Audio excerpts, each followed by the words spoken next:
fighting for independence from Morocco in the Western Sahara, and it was predominantly held by the Sahrawi people. The Sahrawi people were pushing for the independence from the Morocco. Meanwhile, Mokhtar in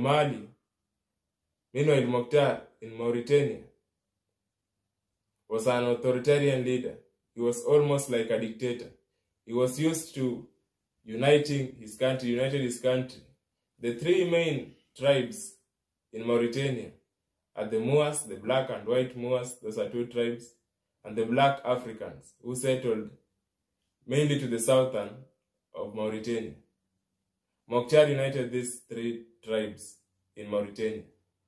But when there was war in Western Sahara, he also took soldiers and black